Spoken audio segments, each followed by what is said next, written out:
Hi friends, നമസ്കാരം. ഒരാശയത്തിൽ വിശ്വസിച്ചു എന്ന പേരിൽ ജയിലിൽ അടയ്ക്കാൻ കഴിയില്ല എന്നാണ് ഇന്ന് സുപ്രീം കോടതി പറഞ്ഞത്. പാലക്കാട്ടെ ശ്രീനിവാസൻ വധക്കേസുമായിട്ട് ബന്ധപ്പെട്ട് പോപ്പുലർ ഫ്രണ്ടിന്റെ നേതാക്കളുടെ ജാമ്യാപേക്ഷ പരിഗണിക്കുമ്പോഴാണ് സുപ്രീം കോടതി വളരെ പ്രാധാന്യമുള്ളൊരു വിധി അല്ലെങ്കിൽ ഒരു പ്രസ്താവന പുറപ്പെടുവിച്ചിരിക്കുന്നത്. ഒരാശയത്തിൽ വിശ്വസിക്കുന്നു എന്നതുകൊണ്ട് മാത്രം ജയിലിൽ അടയ്ക്കാനാകില്ലെന്ന് സുപ്രീം കോടതി പറഞ്ഞു.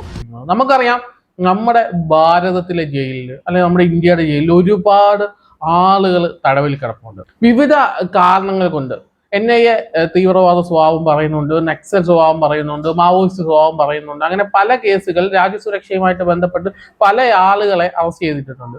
പല സംഘടനകൾ നിരോധിച്ചിട്ട് അതിന്റെ നേതാക്കന്മാരെ അറസ്റ്റ് ചെയ്തിട്ടുണ്ട്. എന്തിന്റെ പേരിലാണ് അവര് ഒരു സംഘടന ഇങ്ങനെ രാജ്യവിരുദ്ധ പ്രവർത്തനം നടത്തിയെന്ന് കണ്ടെത്തി ആ സംഘടന നിരോധിക്കുകയും ചെയ്യുന്നു. ഇനി ആ സംഘടനയ്ക്ക് രാജ്യത്ത് പ്രവർത്തിക്കാൻ സ്വാതന്ത്ര്യമില്ല, അതിന് നിയമം കൊണ്ട് നിരോധിച്ചിരിക്കുന്നു. അതിനുശേഷം അതിന്റെ നേതാക്കന്മാരൊക്കെ ആ സംഘടന ഇല്ലാതായതോടുകൂടി ആ സംഘടനയുടെ നേതാക്കന്മാരല്ലാതായിരിക്കുകയാണ്.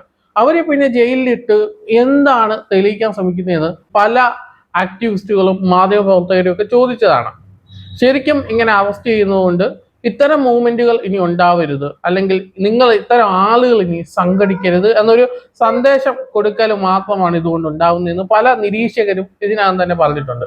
അപ്പോൾ പോപ്പുലർ ഫ്രണ്ട് നിരോധനവുമായിട്ട് ബന്ധപ്പെട്ട് ഒരു ഹർത്താൽ, നിരോധനത്തിന് മുമ്പ് ഒരു ഹർത്താൽ നടത്തി. എന്നാൽ ഹർത്താൽ കേസിൽ പലർക്കും ജാമ്യം കിട്ടി. അതുപോലെ തന്നെ പാലക്കാട് ശ്രീനിവാസൻ കേസുമായിട്ട് ബന്ധപ്പെട്ട് 70ഓളം ആളുകളെയാണ് പല സ്ഥലങ്ങളിൽ നിന്ന് അറസ്റ്റ് ചെയ്തത്. അവർക്ക് പല ആളുകൾക്കും നേരിട്ടൊന്നും ബന്ധമില്ല. ഗൂഢാലോചന ആരോപിച്ചുകൊണ്ട് NIA കുറ്റപത്രം സമർപ്പിച്ചിട്ടുണ്ട്. ഈ ഗൂഢാലോചനയിൽ ഇവർ പങ്കെടുത്തു എന്നുള്ള തെളിവുകൾ NIAക്ക് ഹാജരാക്കാൻ സാധിച്ചിട്ടില്ല. ഇതെല്ലാം ഇന്നത്തെ സുപ്രീം കോടതിയുടെ നിരീക്ഷണത്തിൽ വന്ന കാര്യങ്ങളാണ്. പോപ്പുലർ ഫ്രണ്ട് സംസ്ഥാന ജനറൽ സെക്രട്ടറി ആയിരുന്ന സത്താർ, അതുപോലെ തന്നെ റൌഫ്, അതുപോലെ തന്നെ യഹിയ തങ്ങൾ, ഈ 3 പേർക്കാണ് ഇന്ന് ജാമ്യം ലഭിച്ചിരിക്കുന്നത്.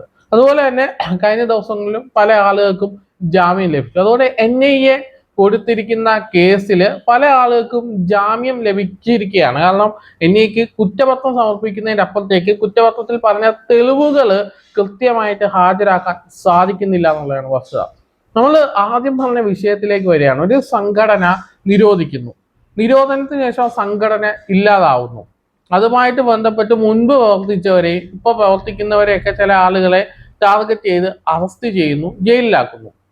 തീവ്രവാദ സ്വഭാവം, തീവ്രവാദ ബന്ധം, UAPA ഒക്കെ ചാർത്തുന്നു.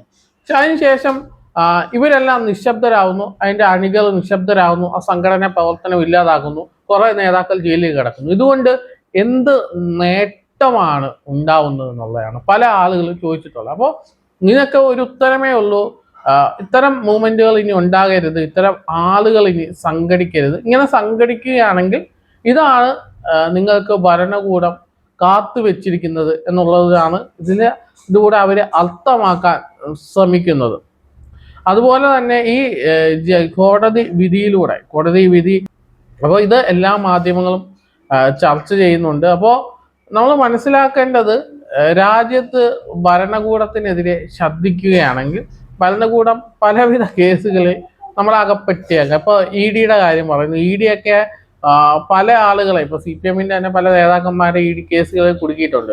അങ്ങനെ കുടുക്കിയ ED ഇപ്പോൾ EDയുടെ പല ആളുകളും ഓഫീസേഴ്സും കുടുങ്ങിയിരിക്കുകയാണ്. അപ്പോൾ ഭരണകൂടം ഇവരൊക്കെ ഇങ്ങനെ അഴിച്ചു വിടുമ്പോൾ അവരും സ്വന്തമായിട്ട് കാശ് ഉണ്ടാക്കാൻ ശ്രമിക്കുക. നിങ്ങളുടെ കേസ് ഞങ്ങൾ ഒത്തുതീർപ്പാക്കാം. ഭരണകൂടം ഇത്തരം അന്വേഷണ ഏജൻസികളെ അഴിച്ചു വിട്ടാൽ അവരും സ്വന്തമായിട്ട് പൈസ ഉണ്ടാക്കാൻ വേണ്ടിയുള്ള ശ്രമങ്ങൾ നടത്തും. അങ്ങനെ ശ്രമങ്ങൾ നടത്തുമ്പോൾ രാജ്യത്തെ പാവപ്പെട്ടവന് അല്ലെങ്കിൽ നീതി ലഭിക്കേണ്ടവന് നീതി ലഭിക്കാതെയും പോകും.